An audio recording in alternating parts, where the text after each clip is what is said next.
Hello students, कैसे हैं बेटा आप सभी। हमने अपना चैप्टर कैश बुक कंप्लीट कर लिया था। उसके बाद आज हम अपना एक न्यू चैप्टर स्टार्ट कर रहे हैं, जिसे आप लोग कह सकते हैं वेरी वेरी वेरी इजी। बहुत आसान चैप्टर है ये। हमारा चैप्टर है वो जल्दी ही ख़त्म हो जाएगा।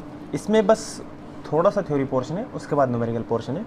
तो चलिए टाइम वेस्ट ना करते हुए अपना चैप्टर शुरू करते हैं। देखो, ट्रायल बैलेंस क्या होता है। सबसे पहली बात, एक बिजनेसमैन जो होता है वो अपने बिजनेस के बुक्स ऑफ अकाउंट्स बनाता है, ठीक है ना। सारे ट्रांजैक्शन रिकॉर्ड करता है। सबसे पहले हम उनकी बिल्स वगैरह चेक करते हैं। बिल्स वगैरह के बाद हम उनकी जर्नल एंट्रीज़ करते हैं। जर्नल एंट्रीज़ के बाद हम उनकी बुक्स बनाते हैं, जैसे कैश बुक हो गई, सब्सिडरी बुक वगैरह हो गई। लेजर अकाउंट बनाते हैं।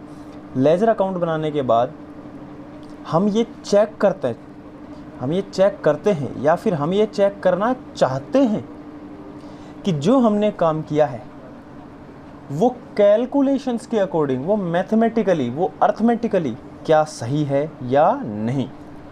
मतलब अभी तक हमने जितना काम किया है, रूल्स की बात अगर अलग रखें तो क्या जितना काम हमने किया है वो कैलकुलेशंस के अकॉर्डिंग क्या वो काम सही है।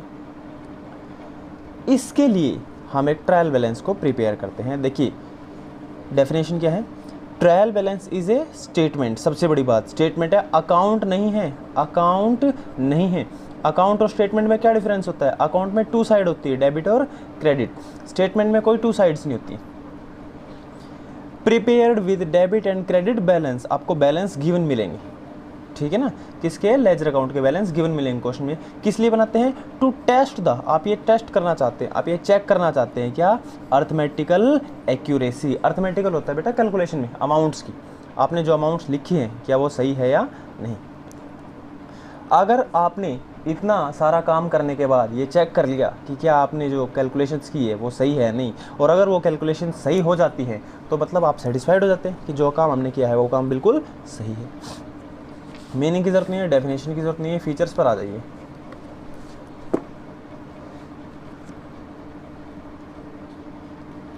देखो क्या होता है। सबसे पहला, it is a list of balances. Balances क्या होती है, एक लिस्ट होती है। आपको पता है कि लिस्ट कैसे बनती है, ठीक है ना।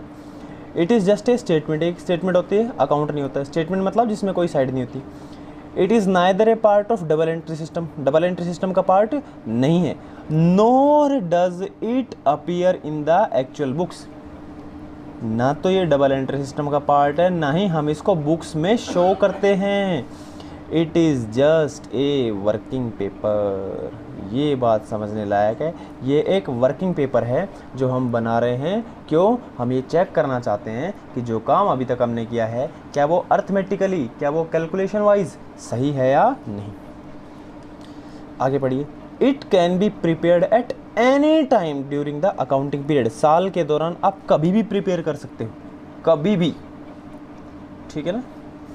It is always prepared on a particular date. ये एक तारीख, मतलब एक डेट को प्रिपेयर होता है, and not for a particular period. Period के लिए नहीं होता। जैसे कहते हैं ना कि भाई 1 महीने का ट्रायल बैलेंस बनाओ, 2 महीने का बनाओ, 1 क्वार्टर का ट्रायल बैलेंस बनाओ, 1 साल का ट्रायल बैलेंस बनाओ, ऐसे नहीं होता। आप किसी भी पर्टिकुलर डेट पर इसको प्रिपेयर कर सकते हो। वही बात आगे, it is prepare to check the arithmetical accuracy. 7th point समझने लायक है। If the books are arithmetically accurate, अगर आपकी बुक्स बिल्कुल सही है तो total of all debit balance, जो भी आप डेबिट बैलेंस लिखेंगे, will be equal to total of all credit balance. अगर आपने बिल्कुल सही काम किया है तो डेबिट का टोटल है वो क्रेडिट के टोटल के बराबर होगा। 8th, ए टैलीड ट्रायल बैलेंस। टैलीड का मतलब है जिसके डेबिट और क्रेडिट दोनों इक्वल आ जाते हैं, जो टैली हो जाता है। Tallied trial balance is not a conclusive proof of accuracy of books of accounts. अगर आपकी डेबिट और क्रेडिट साइड का टोटल बराबर आ गया ना, इसका मतलब ये नहीं है कि आप बिल्कुल एक्यूरेट हैं, कि आपकी बुक्स ऑफ अकाउंट्स बिल्कुल एक्यूरेट है। ये कभी नहीं होता है, क्योंकि certain type of error remain even when the trial balance tallies. Trial balance की दोनों साइड अगर इक्वल आ जाती हैं, उसके बाद भी कुछ ऐसे एरर होते हैं जो रह जाते हैं, ठीक है ना। तो चलिए देखिए क्वेश्चन शुरू करते हैं। क्वेश्चन की हेल्प से आपको समझ में आएगा, वेरी वेरी इजी। लेकिन क्वेश्चन से पहले मैं आपको कुछ रूल्स सिखाना चाहता हूं और रूल्स हम यहां करेंगे। देखिए ये होता है ट्रायल बैलेंस का फॉर्मेट, इस तरह से। ट्रायल बैलेंस एज ऑन में जो भी डेट क्वेश्चन में होगी हम वो डेट पुट कर देंगे। पर्टिकुलर्स लेजर फोलियो, डेबिट की रुपीज़, क्रेडिट की रुपीज़, कोई साइड नहीं है, ये साइड नहीं है, ये एक रफ पेपर है, ठीक है ना। उससे पहले हम कुछ रूल्स समझना चाहते हैं कि डेबिट में हमें कौन सी चीज़ लिखनी है और क्रेडिट में कौन सी चीज़ लिखनी है, ठीक है ना। तो ये रूल्स अगर आपको याद हो गए तो आपका ट्रायल बैलेंस कभी भी आप प्रिपेयर कर सकते हो। और ये रूल्स बुक में नहीं, rules of preparing trial balance.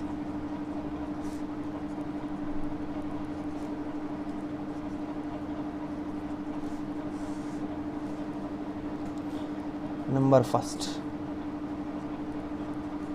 Assets. Assets हमेशा आएंगी डेबिट साइड में, ठीक है ना। Number 2, liabilities. लायबिलिटीज हमेशा आएंगी क्रेडिट साइड में, ठीक है। उसके बाद नंबर 3, एक्सपेंसेस। जितने भी खर्चे होंगे वो सारे डेबिट साइड। नॉमिनल अकाउंट का रूल भी तो यही था ना, डेबिट ऑल द एक्सपेंसेस, वही चल रहा है, कुछ नया नहीं है। इस हिसाब से इनकम हमारी क्या हो जाएगी, इनकम क्रेडिट साइड आ जाएगी, ठीक है ना। कैपिटल, कैपिटल आएगी क्रेडिट साइड, क्योंकि कैपिटल एक लायबिलिटी होती है। C for capital, C for credit. Drawings, ये लिखा हुआ है, ये रहा DR, ड्राइंग हो जाएगी डेबिट साइड। परचेजेस, परचेजेस हमेशा डेबिट होती है। अगर परचेज डेबिट है तो परचेज रिटर्न अपोजिट होता है ना, credit side. Sales, sales credit आएगी। अगर सेल्स क्रेडिट है तो सेल्स रिटर्न वो डेबिट साइड, ठीक है ना।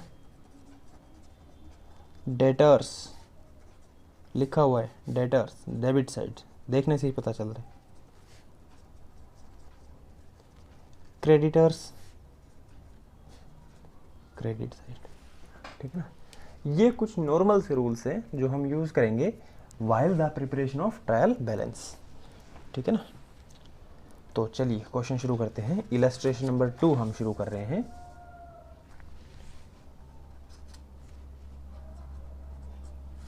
इलस्ट्रेशन नंबर 2,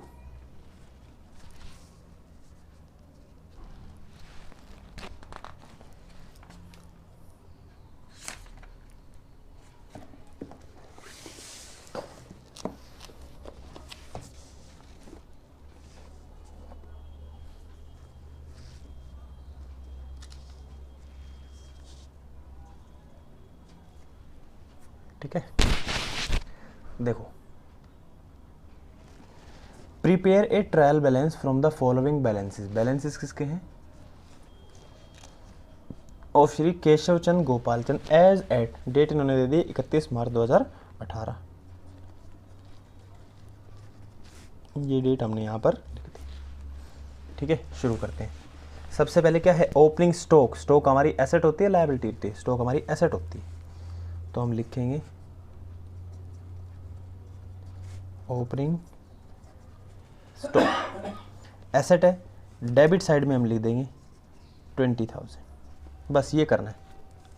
परचेज अभी अभी बताया था, परचेज हमारी डेबिट होती है, डेबिट साइड में लिख देंगे 85,000। क्या बस यही करना है, हाँ बस यही करना है, देखना है और साइड में लिखना है बस। परचेज रिटर्न, परचेज डेबिट, तो परचेज रिटर्न हो जाती है हमारी क्रेडिट। सेल्स, सेल्स तो होगी क्रेडिट 1,60,000। सेल्स रिटर्न अपोजिट हो जाएगी ना, सेल्स क्रेडिट है तो सेल्स रिटर्न हो जाएगी डेबिट। रेंट, यहाँ पर ये नहीं लिखा हुआ कि रेंट हमने पे किया है या हमें रेंट मिला है। तो अगर रेंट मिलेगा ना तो स्पेशली लिखा होगा रेंट रिसीव्ड, नहीं लिखा तो इसका मतलब ये है कि रेंट हमने पे किया है, ये हमारा एक्सपेंस है और एक्सपेंस हो जाता है डेबिट साइड, 1200 रुपये। सैलरीज, बिजनेस हमेशा सैलरी पे करता है, बिजनेस को कभी सैलरी रिसीव नहीं होती, एक्सपेंस है।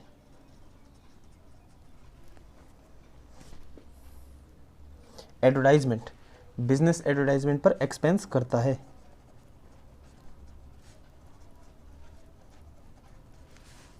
एक्सपेंस है डेबिट, 880। कमीशन रिसीव्ड, देखो साफ साफ कह दिया है रिसीव्ड, अगर रिसीव हो रहा है तो इनकम है, और इनकम है तो कहाँ लिखेंगे, क्रेडिट साइड में लिखेंगे, 1440।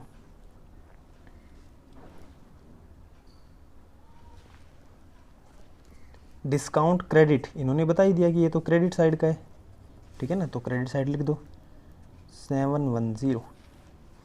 फर्नीचर, फर्नीचर होती है हमारी एसेट, और एसेट आएगी डेबिट साइड, 6000 रुपीज़। मशीनरी भी एसेट होती, ये भी डेबिट, 62,000। डेटर्स, डेटर्स तो साफ साफ पता चल रहा है, डेटर्स मतलब डेबिट, 36,000।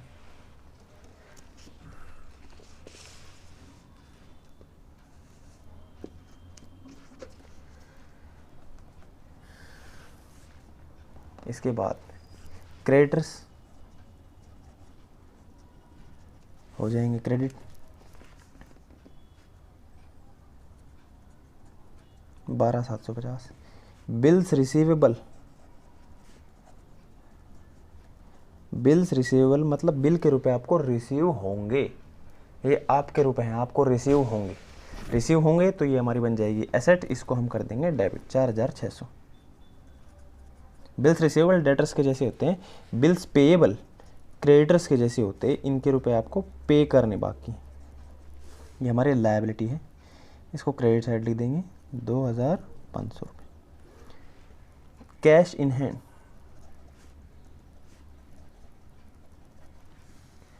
कैश है आपके पास 11,220। सबको पता है ये बात, जनहित में है कि कैश तो हमारी एसेट्स होती है।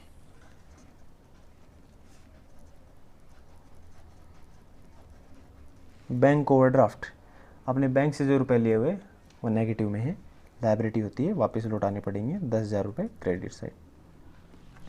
इंटरेस्ट ऑन ओवरड्राफ्ट, आपने जो बैंक से रुपए एक्सेस में लिए हुए हैं उस पर बैंक आपसे इंटरेस्ट लेता है, चार्ज करता है, तो ये आपका एक्सपेंस बन जाएगा, डेबिट साइड रिकॉर्ड होगा। कैपिटल अभी बताया था, क्रेडिट साइड 50,000। ड्राइंग्स,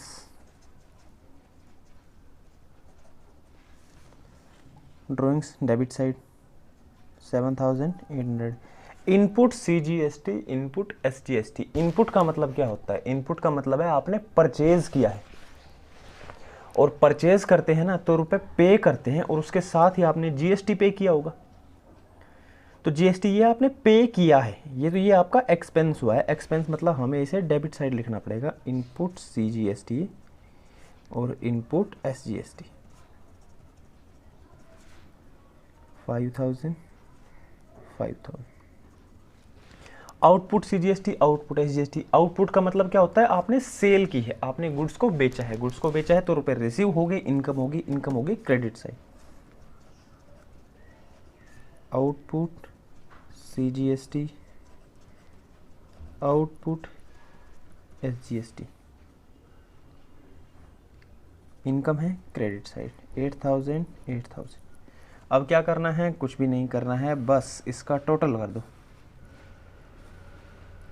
अगर ये दोनों साइड इक्वल आ गई तो आपका क्वेश्चन सही है, ठीक है ना, बस ये करना था आपको। तो चलिए टोटल करते हैं, ठीक है। 0 2 and 8 10 पावर 1 1 8 9 9 8 17 17 2 19 19 6 25 19 और 6 25 और 8 33 33 7 40 40 और 4 44 कैरी 4 4 10 14 14 8 22 22 और 1 23 23 और 10 33 33 और 8 41 41 6 49 49 6 55 55 और 5 60। एक बार फिर से करें, कैरी 4 4 10 14 14 और 8 22 22 1 23 23 और 4 27 27 और 8 35 35 और 6 41 41 और 6 47 47 6 53 53 5 58 8 आएगा पावर 5 5 1 6 6 3 9 9 6 15 15 और 8 23 23 और 2 25 258 400। ग्रेड कवर कर लेते हैं 0 5 1 6 6 4 10 0 कैरी 1 1 5 6 6 7 13 13 और 7 20 20 और 4 24 कैरी 2 2 और 8 10 8 18 18 और 2 20 22 22 23 23 और 5 28 पावर 2 2 5 7 7 1 8 7 1 8 8 1 9 और 9 और 6 15 पावर 1 1 और 1 2। दोनों साइड इक्वल आ गई है, हमने अलग अलग टोटल किया है, इसका मतलब आपका क्वेश्चन सही है। ठीक है ना, इतना बड़ा क्वेश्चन है, कम से कम या तो 4 मार्क्स का आएगा या फिर 6 मार्क्स का आएगा। ठीक है ना, देख लो ये था क्वेश्चन, बस यही है इस पूरे चैप्टर में, यही है और हमें यही करना है इस पूरे चैप्टर में। ठीक है ना, तो नेक्स्ट 2 क्लासेस में ये चैप्टर खत्म हो जाएगा हमारा। आज आप इसके कुछ प्रैक्टिकल क्वेश्चंस की प्रैक्टिस करेंगे। आज की क्लास को हम यहीं पर ख़त्म करते हैं। Thank you very much, have a nice day.